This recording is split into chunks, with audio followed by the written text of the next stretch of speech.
1. We are live! Woo! Yeah! Yes! We are live. This is the 24th of October, and we are having the regular meeting of RFM of the project is, by the way, called Rundfunk mitbestimmen. It's actually a German name. Yeah. And it's Matt, Mike, and myself. Lindsay already told us she won't be with us today. I don't know what about Joseph and Faith. We'll see. They can join us somewhere in between.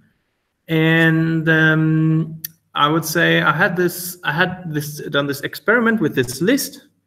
Shall we go through it, or what do you think, Matt and Mike?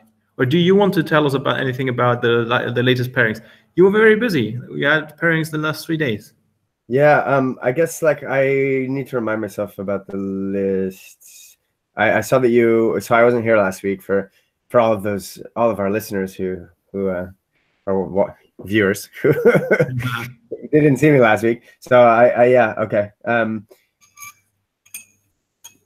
Nice. Yeah, it seems like it can help because it can remind people what we talked about and it's like yeah, seems like it can help to organize things. Yeah, maybe we can make it a good habit of doing that every week. So after we have the regular meeting, I think everyone's more or less settled and has assigned an issue, and so everybody is on the same page what everybody is doing, like what is working on. So we can, and that can help with organizing pairing sessions as well. Like if we see someone else who's working on something, like we can contact them and hey, I wasn't able to make the meeting, but yeah, exactly. Shall we go through it? What do you think?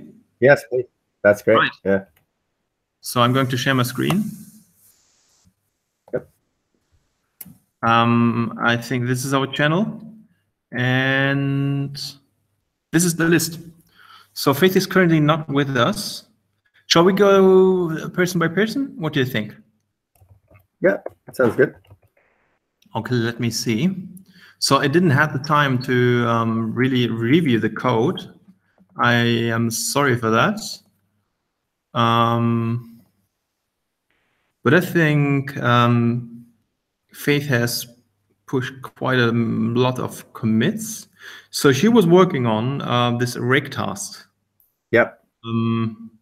This one here. Strange. She might have updated it. Maybe she just pushed some changes. No, I don't think she was. She puts it right now. Here it says added some commits 2 days ago. Yesterday night, or was it yesterday? The day before yesterday, there was a downtime on Travis, or let's say there was a downtime on GitHub. You notice? No, actually, sorry, no. So GitHub had a downtime. GitHub status. And you couldn't sign in from Travis. So if you did, where am I? Yeah. So if you clicked on Travis, which is our build server, you couldn't sign in with GitHub. So when you log in and log out, and you could log out, but you couldn't log in again. There was something broken on GitHub. And likewise, the webhooks that trigger the build on a new commit were broken as well. So there was probably no build for this one here. Yeah, I mean, I'm just looking at the build, and it's saying it's passing on Travis. It's saying like it skipped deployment because the script provider, because this branch is not permitted, but that's yeah, because it's a different branch than master. But it says like, I don't know, is it build 3961? Because it's passing. Yeah, I think it's all fine. So I think this was an issue with GitHub. Here you can see all the downtimes on October 22nd, right? So there's one error after another. So they really had a huge downtime. I think it was since noon. Like this is 1 p.m. I think, European summertime. Yeah. So this is 1 p.m. German time here. They check which time I am. on, and so we had a downtime for how many hours? Wow. It was going until, yeah, it was almost going for 12 hours, which is, I think, for a service like GitHub, pretty terrible. Yeah, they had pretty difficult days yesterday, I think. Yeah. So, Faith pushed. I think I noticed some emails. I don't really, I didn't have the time. Ah, there we go. So I asked her if she could make sure that if we use these rake tasks on our build server, these rake tasks should fail if not all the tests are passing. Yep. Right? Apparently, she said exit on fail true. Right? That will return a non-zero exit code. Mm-hmm. If any of those tests are passing. Well, I believe that. I actually don't know. But the point here is if this rake task does return a non-zero code, this will fail our build server. She just said she's joining a few minutes late, by the way. Awesome. Yeah. Well, then let's give it back to her when she's about to join us. Yeah. So let's skip that. I don't know if she paired with Lindsay, but she can tell us later. No, I think she was pairing with me and forgot, actually. So she mentioned something about that. Oh, I was supposed to pair with Lindsay, and then yeah. Faith was supposed to pair with Lindsay. Yeah, that's what. I think so. That's what you were saying, no? Well, you can pair with anybody you want. It was just a suggestion because Lindsay is. Oh, sorry. No, she had set up a pairing session with her, and then it didn't happen. I thought you knew that already. Well, that's okay. I was just suggesting that because Lindsay was interested in product management. She wanted to switch to the IT business and wanted to become product manager. So I thought, what is important for a product manager? Development principles, like agile principles, what a build server is, like continuous integration and all that stuff. So I thought if Faith is working on that, maybe it's something that would be interesting for Lindsay as well. But yeah, you're free to pair with anybody. That's no problem. Matt and Mike, what have you been done? What were you what were you working? I guess like Faith and I were working. Yeah. Faith and I were working. Frederick is leaving us. Frederick, say everybody say ciao. Say ciao to Frederick. Nice meeting. And hello. Goodbye. Yep. Bye. And feel free to join us if you have time. Yeah. You can of course join us as well for this meeting, or you can join us for the Human Connection, which is another one, as you wish. Yeah. Yeah. So I guess. Mike and I were just right now we were pairing. Oh, sorry. Yeah.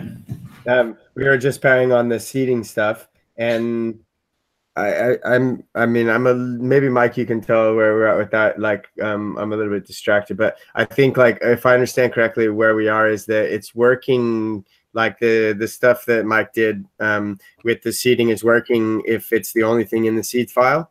But then when we add the extra complexity of having other things going on, like you're saying, state is can be our worst enemy. Then it's failing. But then like we also So Mike, is that correct or? Yeah. So I'm just sharing the screen, and if you've not noticed, Faith has joined. Yes. Yeah. Hi, Faith. Hi. Hello. I'm fine.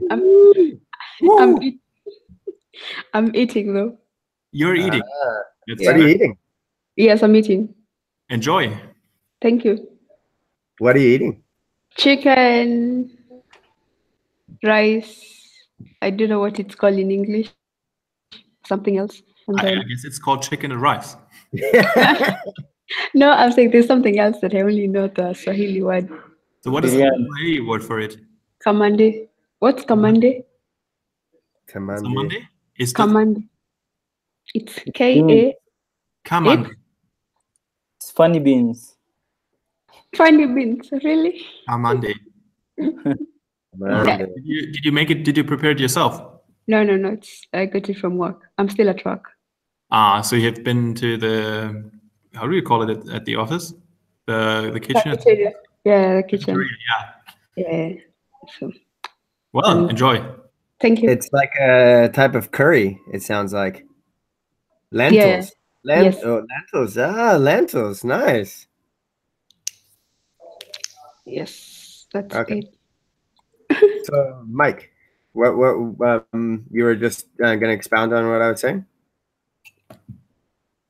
Yeah. So, Robert, you remember last time you did show us how to The connection difficulties. I have trouble to understand you again. Yeah, you did show us maybe how to create a broadcast with data. So what I did was this.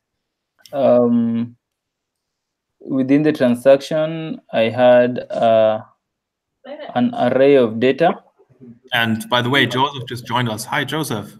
Hi. Joseph. Hello. Hi, nice to hear you. Nice to see you here. Yeah.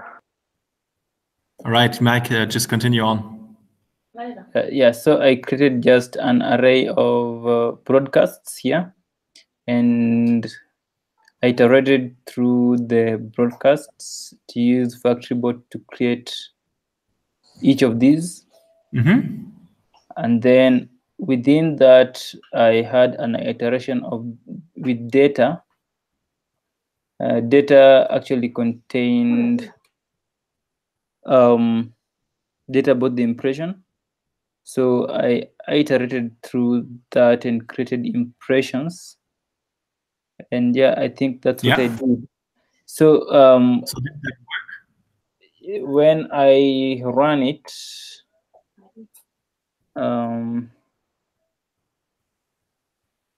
when I do migrate.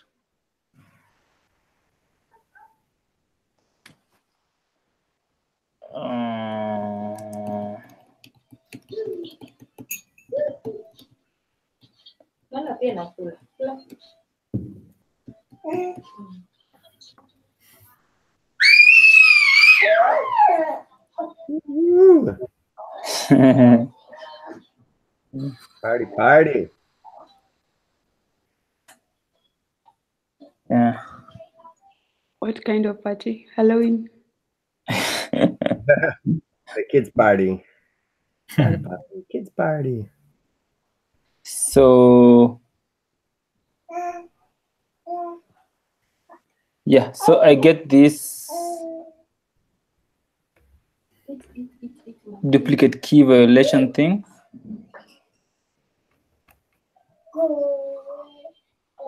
That is when I have, oh, it seems I didn't save this.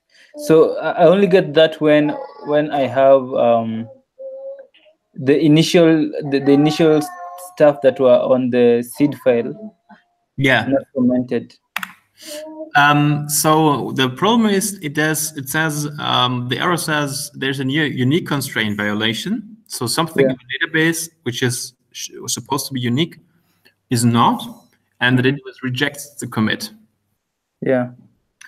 And it says there's a unique constraint violation for media underscore p key. Can you show it us? Show it to us. I'm not sure. I'm not sure about this media picky thing. Well, yeah, it seems like it was. Sorry, I was just gonna say real quick. It seemed like it was working like with the broadcasters passing in like a specific like hard-coded ID.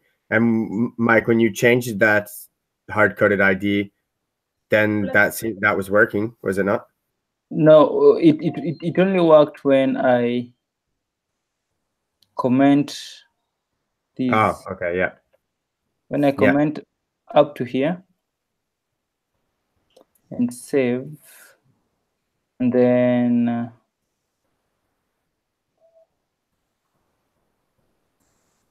so when we have the old data, the whatever was in the seed file before adding these. Sorry? When we have whatever was in the seed file plus what I added new, it had that error. But when I comment those and now try to seed, It doesn't fail. it doesn't. Yeah. So the problem here is you're violating that unique constraint. There is a unique index which is called media underscore p key, PKEY, PK. The PK stands for primary key. All right. Okay. Mhm. Yeah. So there is a medium, and the primary key is the ID, and this medium is tried to be saved twice, somewhere in the seeds file. To me, exactly, that's the constraint, PK, primary key ID, on the media table. To me, that says that you're running the seed file first, Mhm. you run the seed file again, and you try to save a medium such as TV or radio twice. Yeah, but he's dropping the database in between running it. Then we have somewhere in the seed file a duplicate medium. Yeah.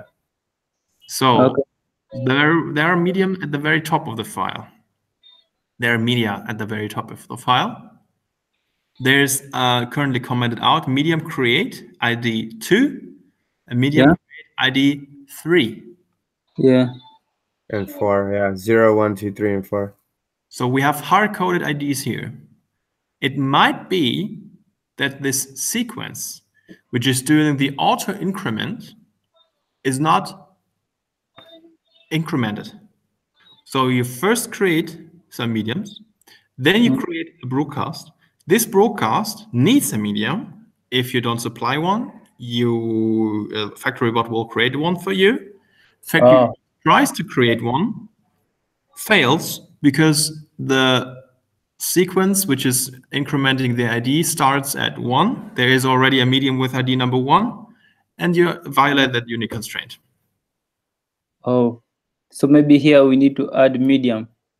For example, you can say medium and then colon TV, because there's a local variable at the very top of the file. TV, you can also say radio is also valid. There, line number 12 and 13. Okay. Yeah, so maybe it is comment. Now you have to uncomment it again.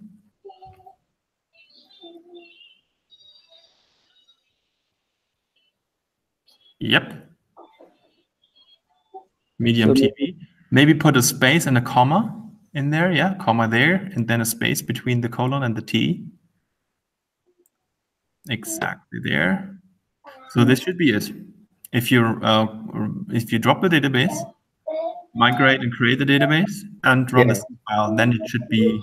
You should at least get a different error. So I mean, and kind of you're doing this to test, see if that works, but kind of in the future you would want to probably create broadcasts with different mediums for, I'm assuming. Yeah, in general, we don't have too many media. We have TV, radio, online. There's also the independent radio, which is different from the radio. And this is for the reality. We don't have more than 4 mediums. We could also make an enum. and maybe pick them randomly. Yeah. You can, but then you would have to be sure in the factory bot. You would have to be sure that there are at least 4 media in the database, and that's a little bit dirty. We're assuming a clean database, and we don't want to create all 4 media for the first broadcast we want to create. Okay.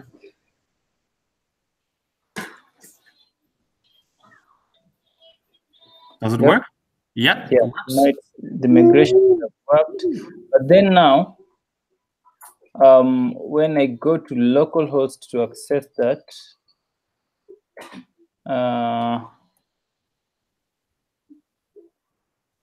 localhost, I was getting this as a. Yeah, so this is a front-end error. It's saying import capital ENV from front-end config environment and so on. That doesn't work. So it's in the temp folder. You can see users, global programs, work, open source, Agile Ventures, Rundfunk, mitbestimmen, front-end, and then temp. This temp folder is created when you build the files, when you transpile the files. So it might be that something just when you said Ember build or Ember serve, then this temp files are created. My suggestion to you is that you remove this folder temp and rebuild the front end. Okay. Yeah, I did that. So that's kind of it's somewhat related to the issue that Faith and I encountered, in that, like, I suggested the same thing because it's a temp file or temp folder, and then we were able to actually visit it was complaining about this, not the exact same thing, but we were able to visit the site in the browser and everything was okay with that. But then when we ran the tests, it was coming up with that error that Faith created an issue for. Mike, I think you didn't delete the ntemp folder. I think you have been in the wrong top level folder. I think you're still in backend. Yeah. Oh. So there's a temp in both, probably. Yeah. You have to go to front and remove it there. Let us in.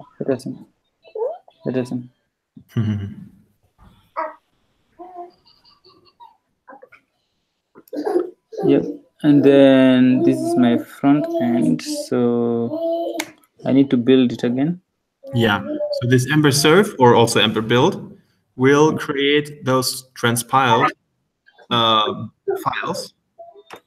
I think when you just run Ember serve, they will be placed in this temp folder. When you say Ember build, they will be stored in this dist for distribution folder. Okay. What?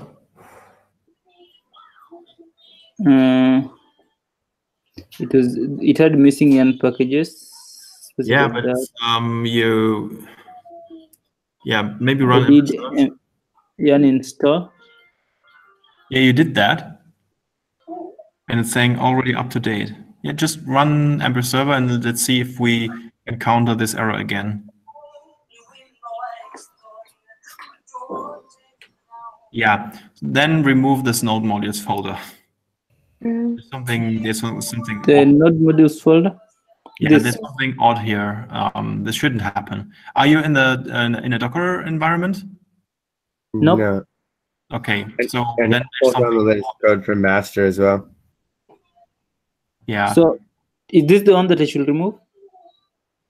Or what is your global version of Ember? Can you say Ember -- version?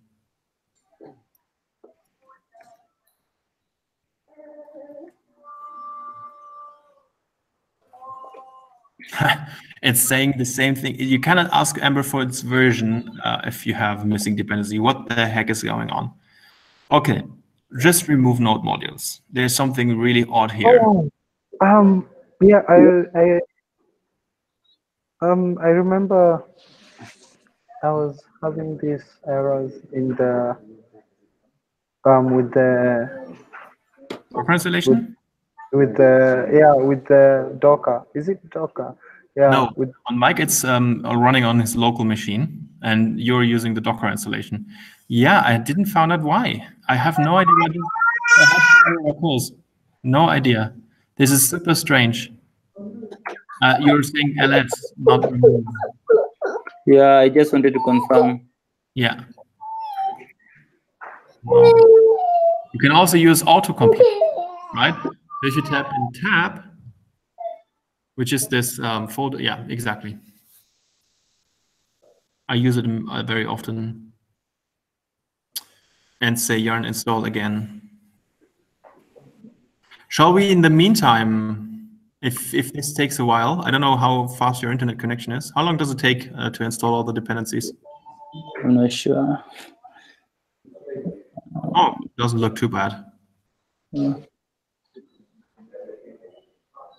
Okay, we'll wait.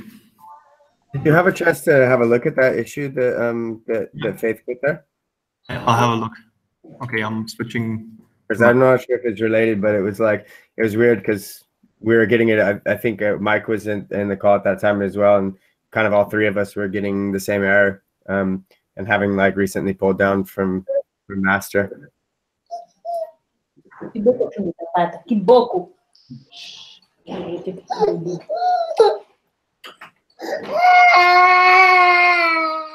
Come on.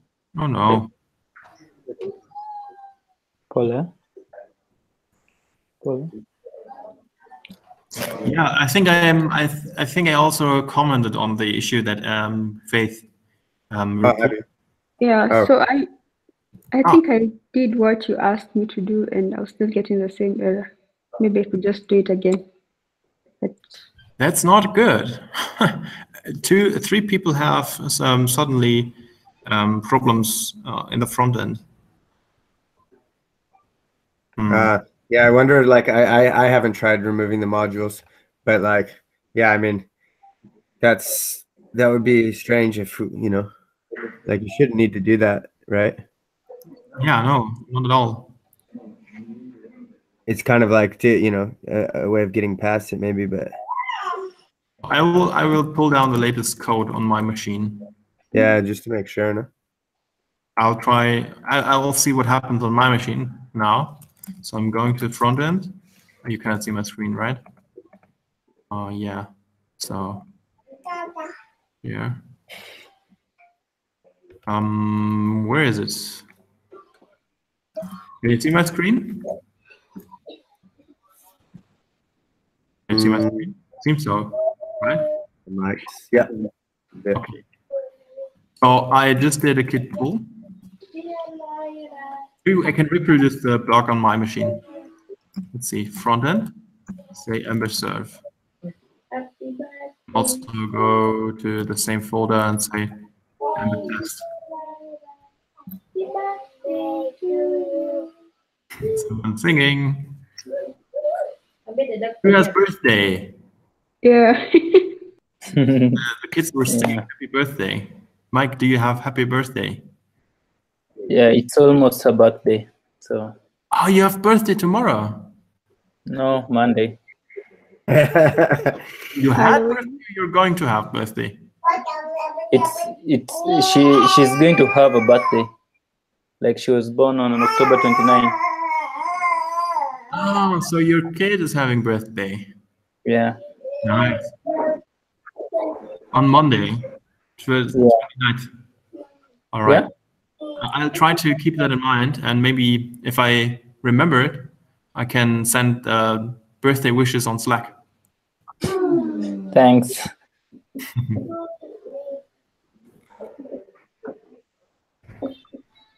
My machine everything looks quite all right. Did you ran the test? I have the test server running, and so we didn't have any problem actually visiting the site, but the problem was just running the tests, like the tests that like interact with the browser. So you didn't have any problems to run the tests, only in the browser, is that correct? No, we didn't have any problems like visiting the site in the browser. But then when we tried to run the test that would interact with the login button, for example, then we would get errors. Well, it doesn't happen on my machine, unfortunately. That's really tricky. If you have a bug that's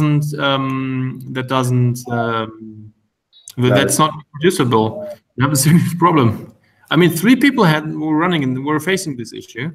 I mean, it could be because all 3 of us were doing the wrong thing, But no, I don't think if 3 people have the same issue, then you're doing the wrong thing. don't think so. I mean, I just it's believe kind of like sometimes there's a gap in time between like when I'm able to develop on RFM. So like frequently I'll fall back on like the README for to make sure that I'm I remember how to do things in the project.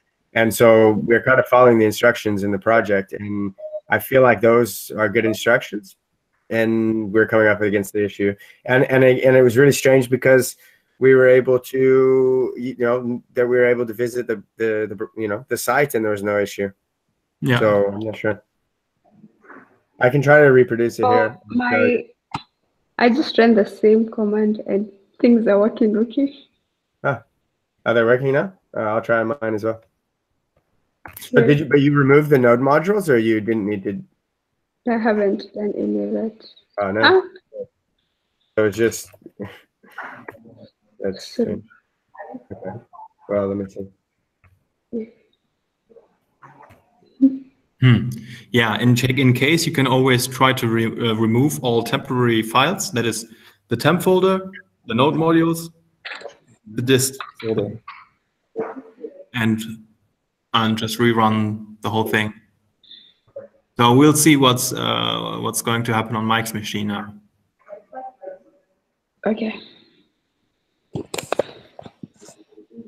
What else have you been working on the last 3 days, Mike and Matt? Oh yeah, so Faith and I guess Faith, you haven't put in a PR for that because did you want to talk about what we were working on, or? Yeah, I could talk about it. Yeah, just tell us. I talk enough, so. Okay. It's an issue that Mike had put up.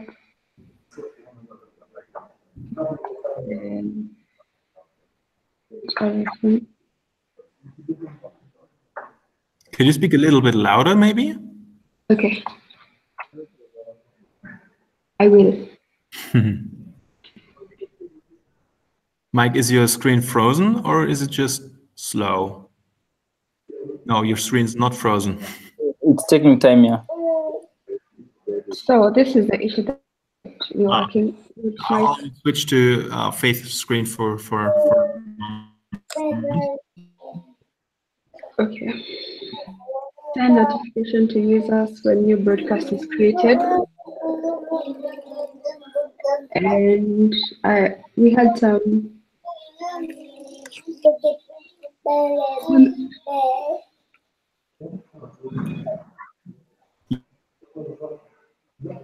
I'll check.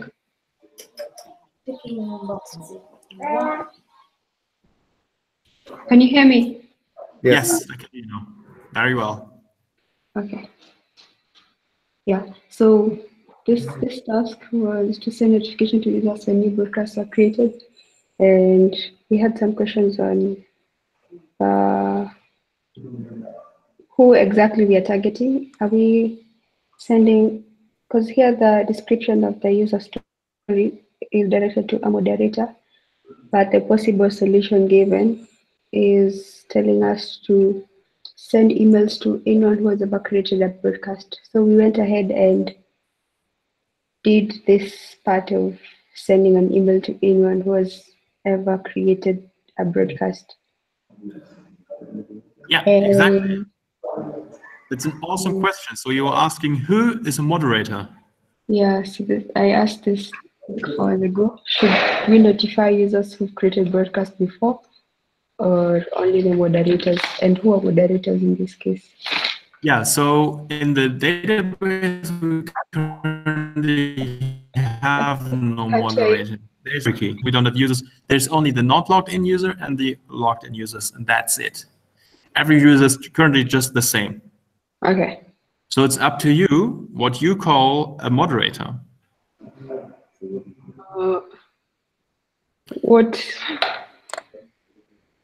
At the moment, I don't have a definition of who a moderator is. Yeah. So we have to come up with a definition for now. And you are free to choose a definition. You can also create a new role, moderator, if you like. for the moment, I could imagine that it's enough to say everyone who ever created a broadcast is trusted enough to become the moderator, because someone who created a broadcast in the past will likely be willing to moderate the new broadcasts. Okay, but that's an assumption. But I would say it's okay. Okay. Yeah, and we did in the email body, we said something about like, let us know if you're not okay with this. I think the email body is just great. Thank you. I appreciate that. Do you know how to find out whoever created a broadcast? Oh, I mean, I guess we went ahead with the implementation and we unit tested it and we wrote the acceptance tests as well. But the acceptance tests we weren't able to check because of that issue we ran into.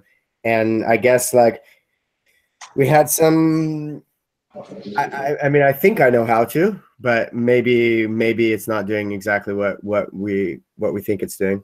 Because there's a creator ID for the broadcast. So the creator ID presumably is a user who has created the broadcast. Yeah. Yeah. So we're iterating through where we're grabbing all the broadcasts. Yeah, where's I don't know. I'll let Faith explain it. But I guess the short answer to your question is we think so.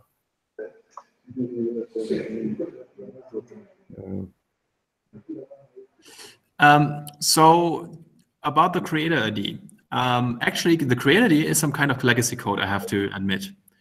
I don't know if the creator ID is actually still set. Creator ID was before the time we had PaperTrail. Yeah. Right? So we have currently two ways how to find out who was the creator of one broadcast. That is over the creator ID. I don't know if that's still set, but since we're doing PaperTrail on the broadcast, you can check for every version who did that. What was the second thing you said? You can check for every version, the first version, but also the next version of the text of the broadcast. You can check who did that. Maybe you can check out the documentation for the gem called PaperTrail on the internet. Just search for gem PaperTrail. PaperTrail. There we go. So this is it. You can track changes. This one, unlike Chrono model, is for auditing only. So there's a JSON which is stored in one column. This is not very performant, but it is enough for all auditing use cases. Oh no, we lost somebody. I think we lost Joseph. No. I think he will join us again. Yes. No. So there's this so-called attribute called whodunit. You scroll down a little bit, you find this whodunit thing. Installation, yeah, that's fine. There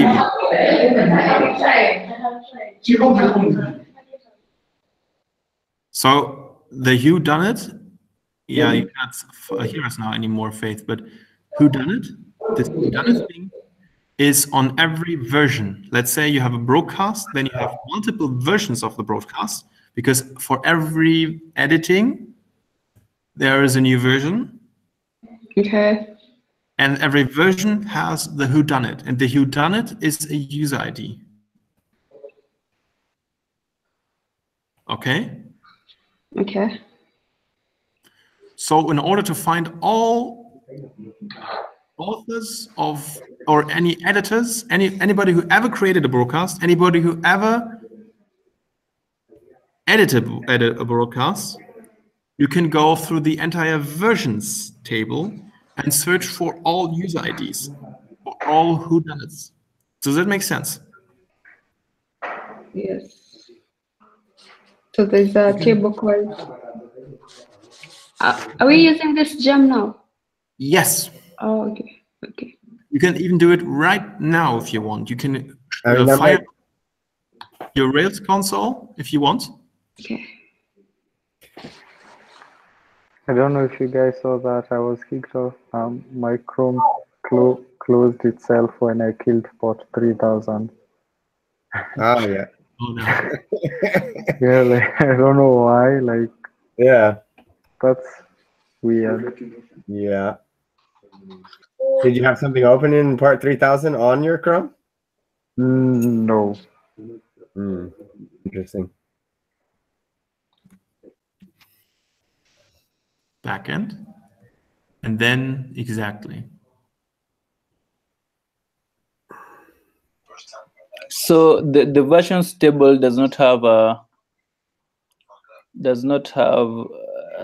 model corresponding to it.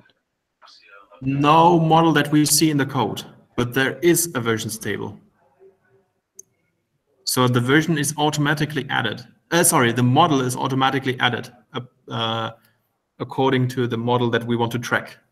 So if you just take a random broadcast, just for example, take the last broadcast.last.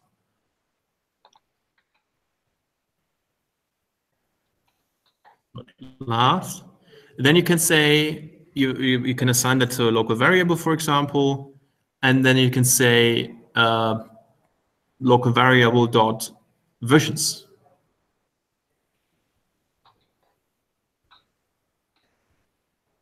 Exactly. Now you can say last broadcast dot versions.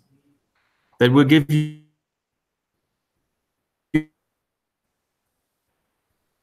Hello? That will give you. You're Hello? breaking up, Robert. You're breaking up, All Robert. versions for. You're breaking up. Oh no. Can you hear me again? Yep. Now we can hear you. Awesome. Oh, you have a who done it? Who done it? Huh? Versions.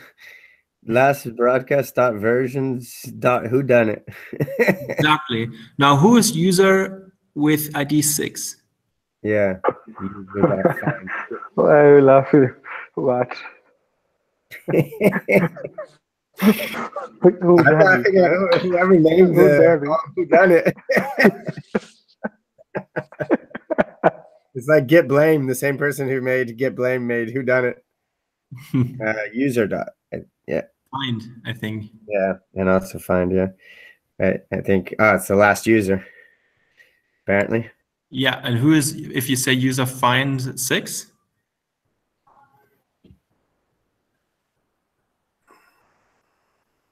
Faith, that was you. You done it. Woohoo! Yeah.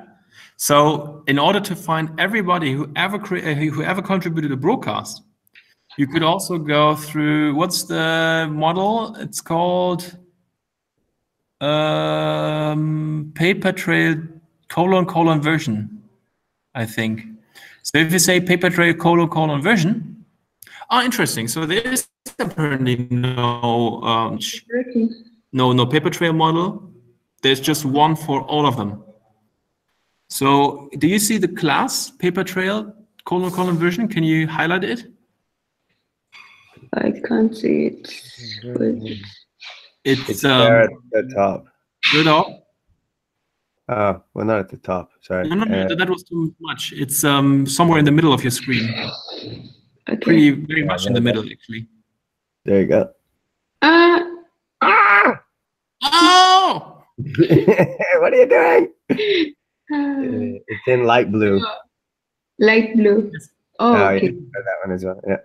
So that's the class. That's the class of the version. And you can, for example, get all PaperTrail versions. What about PaperTrail and : version .count? That will give you the number of all versions that we have. 43. Wow. 43. And if you say instead of So what are these versions? 43? We have for all broadcasts, if you create a broadcast, this makes a version. If you added a broadcast, this will make a version as well. Okay. Right? Now, if you say instead of count, you can say plug and then colon whodunit. This will give you all user IDs. Who done it?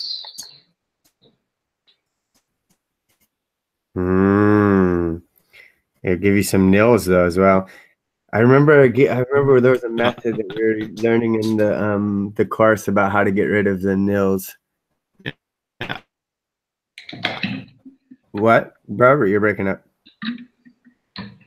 Yeah. Okay. I think I had some connection troubles, but now you can hear me again. Is it right? Yep. So it absolutely makes no sense where you have nil, nil, nil, nil. Ah, there. This is seed data. Right. There's no seed. Therefore, seed data. There is no creator. Oh, okay. But that won't exist in production. So. Yeah. So there are versions for this user 6. A lot. But user 6 was very active. Yeah. But the broadcast model says that the creator ID is optional. Oh, does it? So how come, or maybe I understood it the wrong way. All right. So the creator ID was the way to go before I learned about PaperTrail. It is kind of legacy code. It's not yet new. You can remove it if you want. Feel free to do so. We still have PaperTrail. As part of this issue or as a new issue? As a part of a new issue. Mm-hmm. If you want, you can create another one and say, let's refactor it and remove some legacy code, meaning the creator ID. That's fine. Okay. So that would be better. Yeah. So that's be better than doing what we're doing here. Yeah, less redundancy, I would say. But now you know how to get all user IDs for whoever created broadcasts, whoever edited broadcasts, right? But this will be going back like before you started using PaperTrail? What? I don't get it. So this would only grab the user IDs for people who've created broadcasts since you started using PaperTrail, right? Oh, yeah, you're right. You're absolutely right. That's probably the reason why I had the creator ID. Why we still have it. Yeah, that's a good point. True, yeah. I have to check if that's actually a good point. Let me share my screen. Mm-hmm. And let's see. I have access to the production database. Do you see my screen? No. Yep.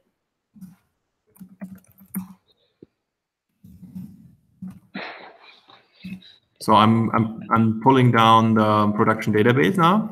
It will take some time. Yes, I want to erase my local database. Takes a while because I think the entire size of the database has increased to 20 megabyte or something.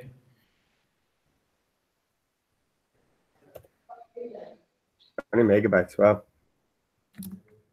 Yeah, 20 megabyte, just text. That's a lot. There's nothing big in there.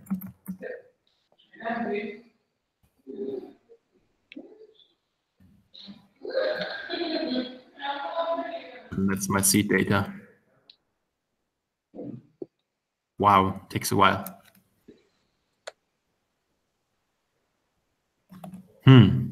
Okay, let's continue with somebody else.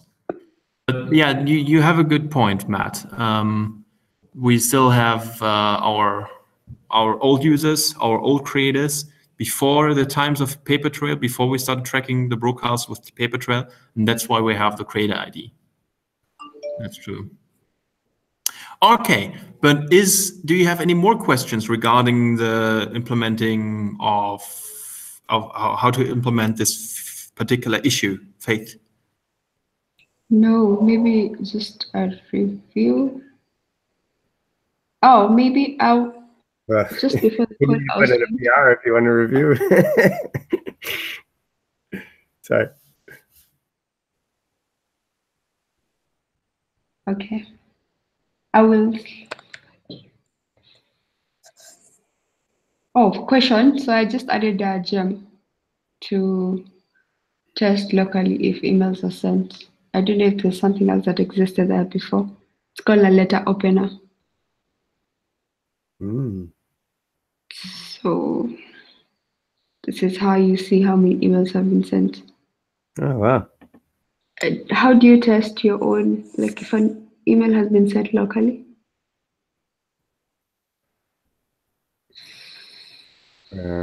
Robert might be frozen. Oh. I'm back. So when you, the last thing I saw is that you wanted to open the job. That's a good idea. Create a job, a background job for email sending. That's great. So she was saying that she added a gem that called letteropener that you can test locally how many emails have actually been sent, and was asking how you test those things locally. Excellent. Very awesome. Yes, we want that in our code base. Yes, please. Thank you. Okay, so but then another thing was here in the controllers. I wanted to get an email right now, and I did perform now, but it wasn't, like I've not received an email yet. So I wanted to know if I'm doing the wrong thing. Where does this perform now come from? Is that like a method from the gem? I thought it comes with the jobs. I think perform now does the job synchronously. Is that correct? Yep. Yeah, and that doesn't work? Yeah. Faith, Unless I'm not writing it correctly. Yeah, yes. Could you send us a work in progress pull request maybe? Because I would like to check that out and give you some help on that code. Okay. Tomorrow I will be in the train or in the car, I don't know. I'll have to ask a coworker of mine. But I will be able to debug that for you if you want. But send me or send us a work in progress pull request with that code, please. Okay. That would be awesome. And I will help you. Also, I guess there was, if you can, I don't know if you still had a question about that, Faith, but I still had a question about like, because we have acceptance tests and we have tests and that whole thing. I think acceptance tests will be difficult regarding email delivery. Yeah, so it was just like to test that actually hitting create the button actually triggers the method. And then in the unit test, we're like we're literally calling the method and making sure that it actually sent that the action-based delivery, mail delivery, whatever, changed by 1 or changed by 2 or whatever. The only thing that you can actually test is the number of jobs in the queue. You cannot mock anything in the acceptance testing. You cannot stop external services or check the emails. The only thing that you can do is to check if there's a job in Redis. Where's can you show the step definitions, Faith, for that? Yeah, it's here. No, that's the feature. Oh. Down. Step definitions, and steps. I mean, you don't have to do it now. We can. So that's not checking anything. I thought it was like expect that that the class to have received the method. No, something like that. Yeah, that syntax would imply Alsberg mock. If you say expect blah blah blah to receive a method, that is mocking a method. I wouldn't advise to use that in an acceptance test. You're free to use it in an RSpec test, in a backend test, but I wouldn't use it in an acceptance test. You shouldn't do any mocking in an acceptance test. This is good. I should talk to you about website one stuff. Unless it's it's something like a service like auth0. Yeah, or like Slack client. Yeah, for example, then you're free to mock that in an acceptance test. Okay, cool. Also, same thing, So, Faith, send us please a work in progress pull request so we can have a look and write down in the conversation of the work in progress pull request. First, I don't know why this perform now doesn't work. Second, how can I write an acceptance test for email delivery? I think I haven't done it myself, and I will also do some research for it and try to help you. Okay? Okay. Awesome. I would like to fast forward a little bit because we are already talking for an hour. So let's go through the list. I think we covered you, Faith. We covered Lindsay. We covered Matt and Mike. Nick is not here with us, so the only people left are me and Joseph. Joseph, is there anything from your side? What were you working on? Did you have any questions? Or did you miss some Twitter notifications or Twitter messaging? No, but I wasn't able to start on the task that you assigned me. I needed some clarification on how to go about implementing that, because Yeah. I don't have exactly the clear copy how you envision the end product to look like. Yeah, maybe you want to check out the issue on GitHub and let's have a look on it together. Let me share my screen. Yeah, please.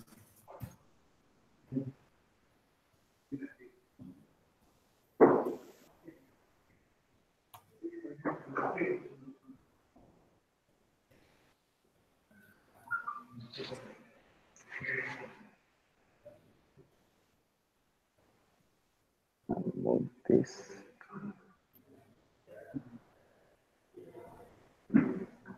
You have a GitHub desktop background. Nice.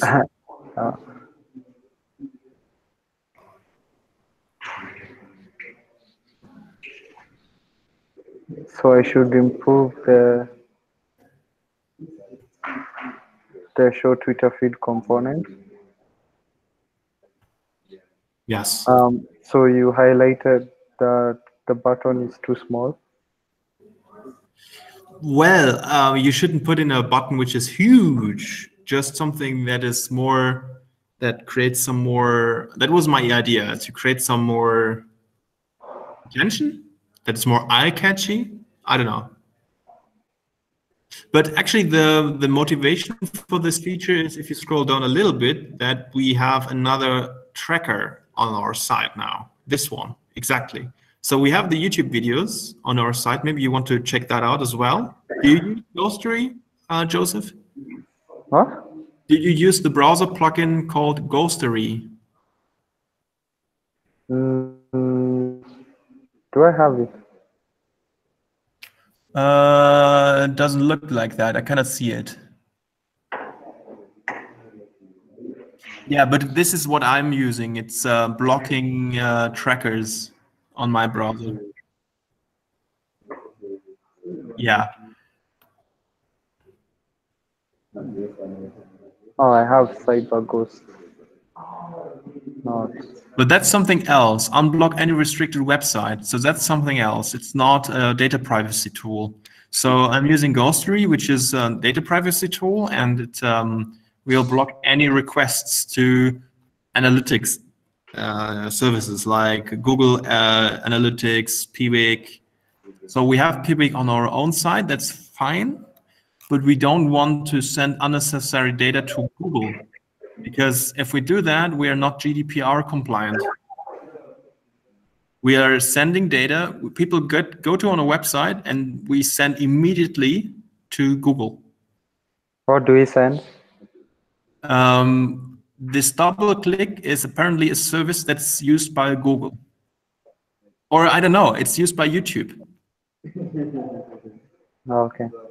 So it seems, for me, it seems to be some kind of tracker that's tracking how many people clicked on this YouTube video.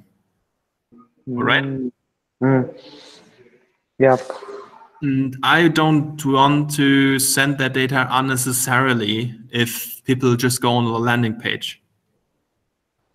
So what are we going to do now? We could, again, hide this with a button, show YouTube video or something like that. But on the other hand, I really like that if you go on a website, then you can see this huge video of us, which, by the way, should show this live stream right now. If you go to Rundfunk mitbestimmen right now.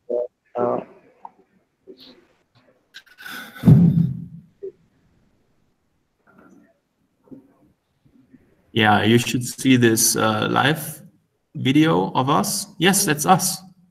That is us a couple of minutes ago. You could watch yourself.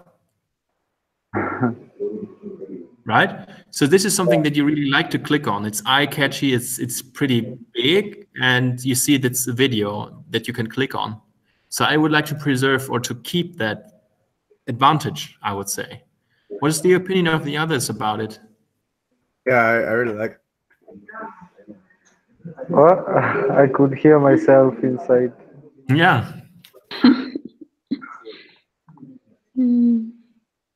Yeah. So let me refresh and see that one more time. So you want the Twitter feed to be like this whole thing here? Yeah, maybe we just so then we don't need this button to hide. Yeah, maybe we show, instead of a button, we show a preview, like an image, which is showing a preview, a static preview. How about that? And if you click on that preview, then the image will disappear, and you load the Twitter feed. And then it's okay to send data to Twitter, because the user has showed some consent to click on the Twitter feed. Okay, so instead of this, I'll just swap it with like a static preview, like this one that you had right here. Yeah, like do something like this. Just some kind of preview of the Twitter feed. It really doesn't. It can be just an image. It doesn't have to be blurred, or maybe it can be blurred. I don't know. Up to you. You just make a screenshot of a Twitter feed, and that's fine. Or you can use a symbolic image. I don't know. Something that looks nice. Yeah, because if we make like if I take a screenshot of a Twitter feed, then they might not click on that. They might think that's the Twitter feed they're seeing, so they might ignore clicking there. So I think I'll have to come up with something. Yeah, you can also put the Twitter logo inside the image if you want. So everybody recognize the Twitter logo, and maybe people hover with their mouse over this image, and then they see that they can click on it. Okay, something like that. Just be creative. And you talked about using this same component with the YouTube video. Yeah, we can apply the same behavior there. We also have some kind of preview, right? This YouTube thumbnail, and maybe we can also put in a YouTube logo, this play button. Maybe up to you, whatever feels best for you. But so we can also use. Okay, sorry, that's for this one here. That's for this one. Yes, exactly. That will make this double-click tracker disappear. We will only send user data to Google when the user clicks on this image. Yeah, because when I read this part right here, that's where I was like mostly confused. I see. Yeah, because you're saying the same component for Twitter to be the one for YouTube. Again, you want to use that. Yeah. I mean, so I was like, how do I do that? Yeah, we can reuse that component. The component's currently called show Twitter feed, I think. And you can rename that component to something like data privacy protector or something, or click. Yeah, be creative with the naming. I don't know. Show media, something like that. Show media. Media. Yeah, consent image or something like, or GDPR image. That's also fine. You will find a good naming for it. I'm very sure. Yeah, and then now I can pass in the props to show a YouTube image or a Twitter image. Exactly. So I'll need to hide this also the way I've hidden the component here. Yeah. That makes sense. Yeah. Okay. All right. So the last person. So are there any questions from your side, Joseph? At the moment, no, you have cleared up everything. Nice. Very good. Very good. Awesome. All right. So I will share my screen now, and I'll tell a little bit what I was doing. So I had 2 tasks. I finished 1 task. I didn't. Yeah. I have one question. I don't know if you can. Okay, I think we'll do that maybe after you do that because it doesn't concern. Go ahead. Okay, so I was about to make a pull request. So there are changes I made in this project, but they are for fixing some typos that I have found. But I did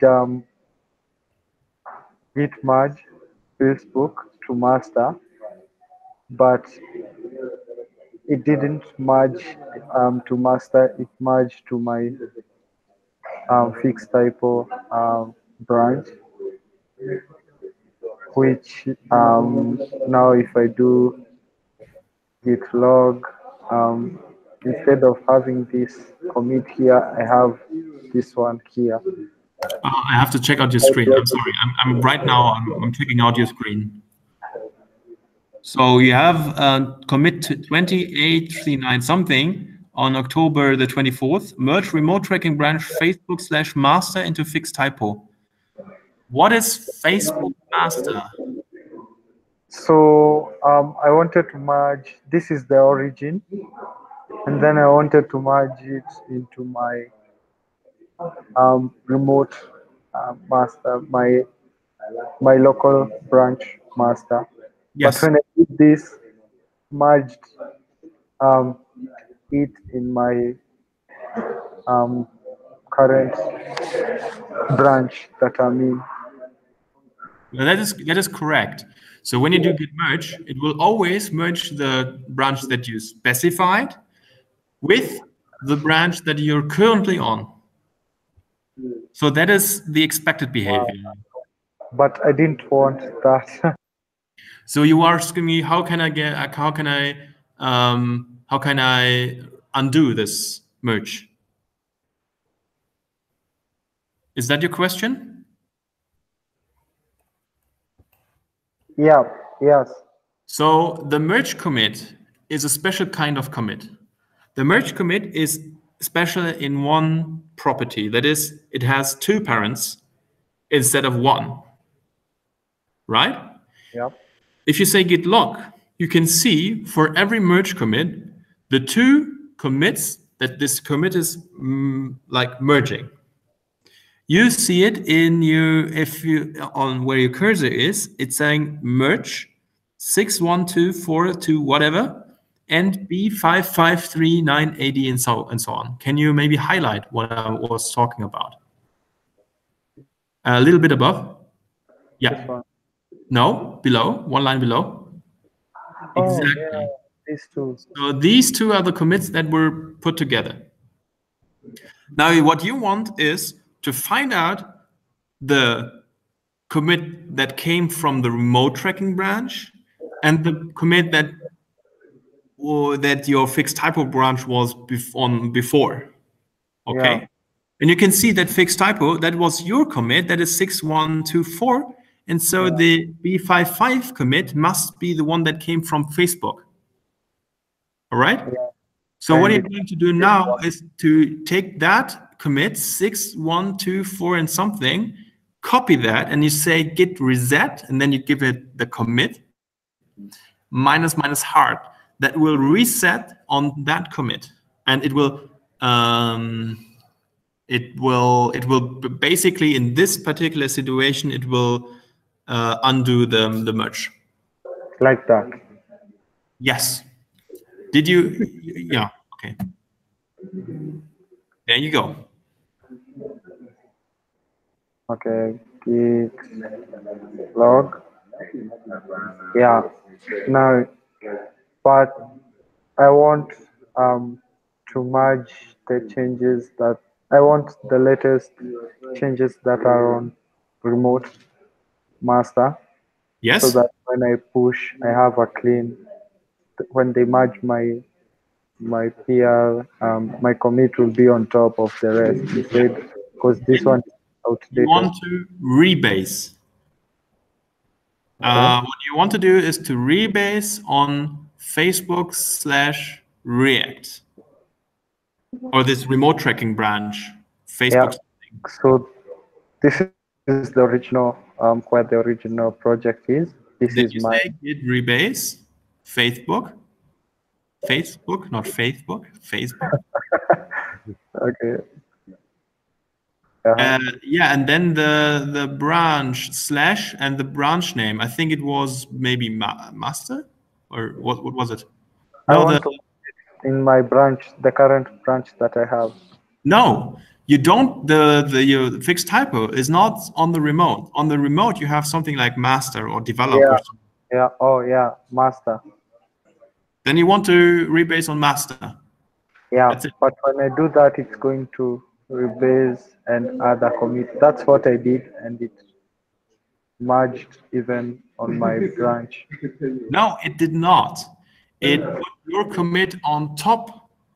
So this is, you had a merge commit. This will not create a merge commit rebasing. Okay, let's see. Enter now, you will not create a merge commit. That's it. If you say git log, there were no conflict, then you have Facebook/master, and then you have your commit on top. Is that what you want? Yeah, but I thought that's what I see. No, you said merge. You didn't say rebase. Oh, yeah, it's a git. Oh. Okay, I could help you with that one. Now, okay, when I push now, I have mine. I don't need to merge on this branch. I have the latest changes now from master. Well, I'm sure that React is developing that rapidly that that there will be new changes on master in the time when we speak. Yeah. I think they receive pull requests every 5 minutes or something. I don't know. Yeah. Okay. All right. Now, yeah, you are free then to create a pull request to React. Cool. Yeah. I'm glad about it. Okay, as the last person, I will speak and I will explain what I was doing, and I will share my screen. And so I had two issues. So the first one is we are using fast boot. So I will tell you what I did not accomplish, honestly. Fast boot production. And we now have a node service running on our application on our VPS host. So if I, for example, SSH on Rundfunk mitbestimmen, that's our production server, then you can see that we have a node server here, this one here, node, which is running our production server, right? The file that's running on our production server is this one here. You go into Frontend, and you go in this file. So this is our fastboot app server that's running in production, that is serving us this, that is serving us this, no, not this file, this one here. All right? So this is coming from Rundfunk-mitbestimmen.de. Okay? This is JS process. Can you follow me? Yeah. Yep. And on our VPS server, now I am on our VPS server. I'm at I'm RFM this strange host server called Menka. And we can see that we are running some kind of Node.js process. We are not serving static files, but we're running a Node.js service that is serving the statically rendered, the server-side rendered HTML files to the browser. All right, and this node service needs dependencies, especially this one here. Okay, and what we want is it's not only using these dependency here, it's also, I think, using more dependencies than that.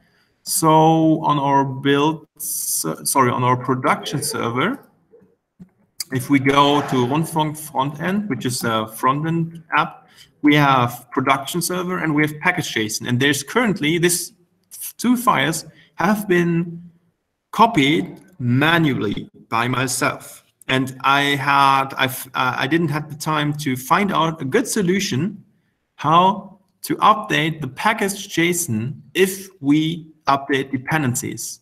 Okay, that is, if we have pull requests by our depender bot, for example, update of 0.js, how does that get on our production server? Right?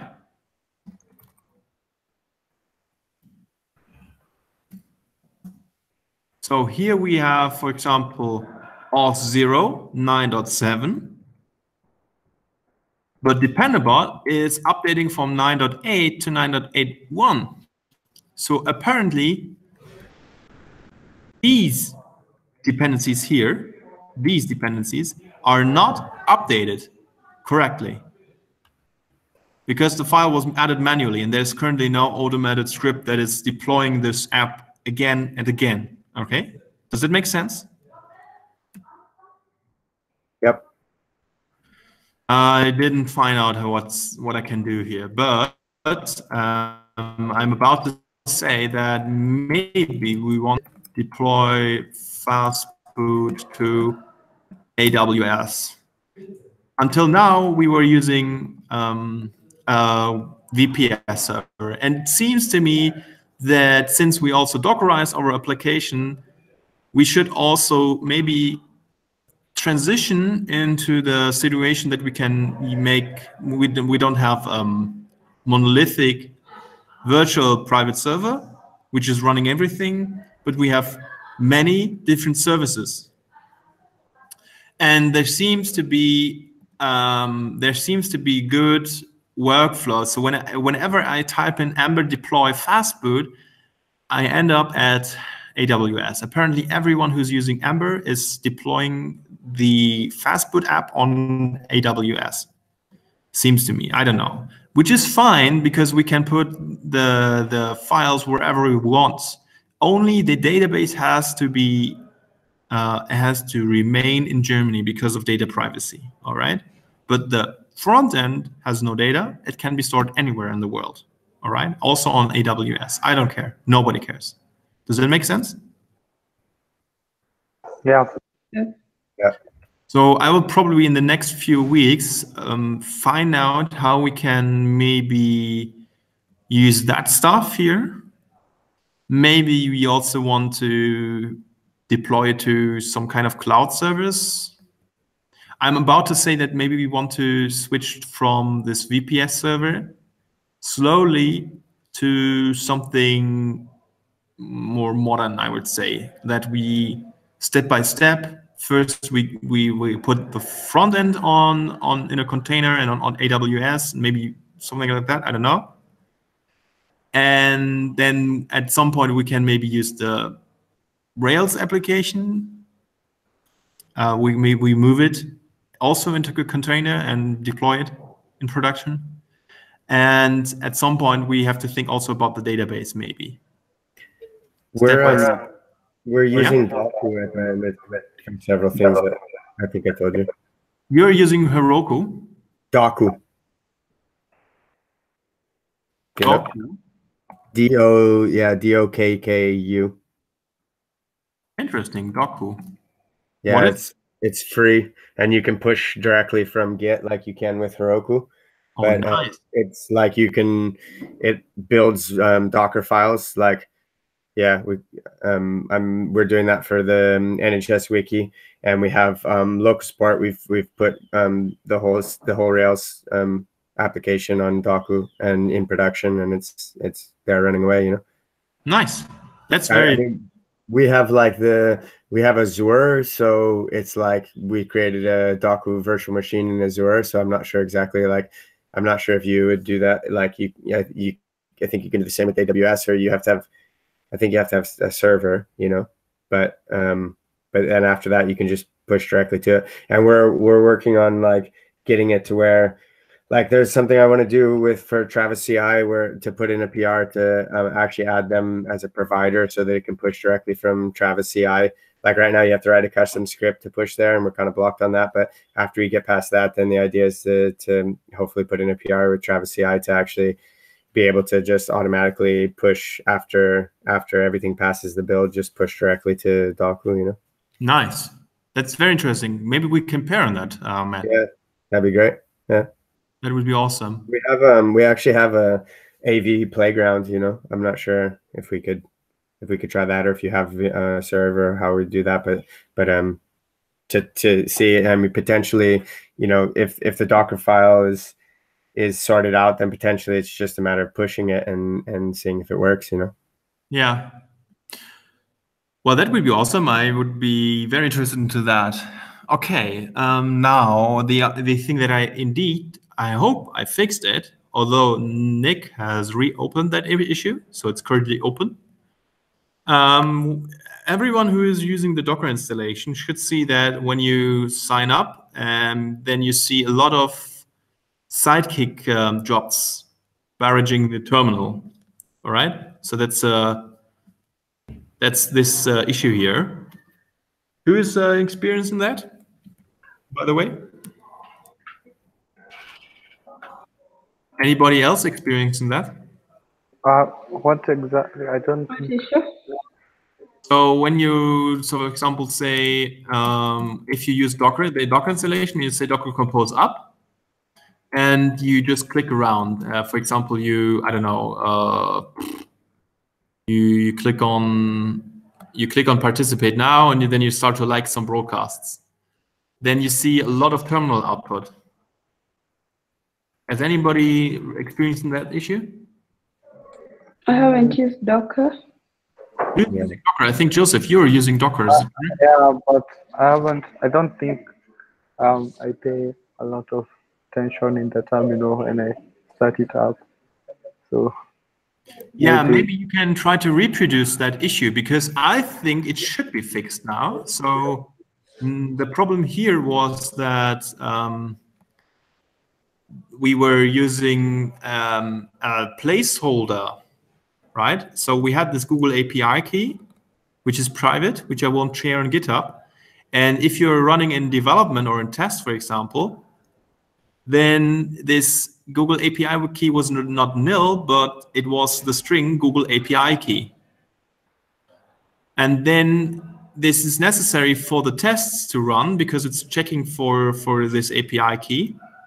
But on development, you had Sidekick continuously trying to send requests to Google or to IPstack to geocode, for example, users.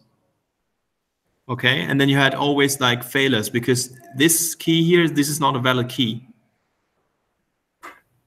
Yeah, IPstack was always responding with "you're not allowed" 403, right? Unauthorized. And then Sidekick tried to do that over and over again. So the solution to it is to ask, if we are in testing environment, then you have this placeholder. And I supplied one test that it was for this very example, like for this test exclusively, it was mocking the configuration of geocoder to return nil for the API key, okay? And then I'm expecting it not to raise an error, because it's checking here if geocoder config IPstack API key is nil, just return. It should not do anything else, okay? Does it make sense? Yep. So the thing is, Nick has reopened that issue. And I would like to ask you, Joseph, if you could help me to reproduce that issue, and if you and ask and tell me if this is issue here, if you can confirm that. Could you try to reproduce or confirm that issue? All right. Yeah, Joseph dropped, but I think he'll. Yeah, so I think this is it from my side. I think the sidekick jobs should be done. And I think the issue that Nick is experiencing is unrelated. But maybe you can help me on that, Joseph, and also tell me if you're still experiencing that issue. So you have to use the Docker installation, and then you sign up locally. So you say log in or something, and then you can sign in your local environment if you ever did that. Joseph isn't here right now, but Oh. I think Mike said that, I don't know. Yeah, he said that he has to drop off. But All he right. probably watch it. Yeah, hopefully. If not, we can tell him. And he has the you asked there in GitHub, so there's that. I mean, I guess like maybe Faith and I could use Docker just for that purpose. Like I don't want to use Docker to develop, but but I don't know. You seem to use it every once in a while. Because everything is just working fine on my machine. I'm not using Docker most of the time, but sometimes I do. Yeah, same for like the mood of the day, if I want to use Docker or not. I mean, we're both Linux users, so there's not really any much. I feel like, and we both have all the the database set up and all that kind of, and Ember installed and all that kind of stuff. So it's like, why would we reinstall the Linux into a container and reinstall the? Well, I mean, sometimes it makes sense. For example, for Human Connection, I was installing a new version, and we are now starting to use a graph database called Neo4j. And I want to install that on my host machine.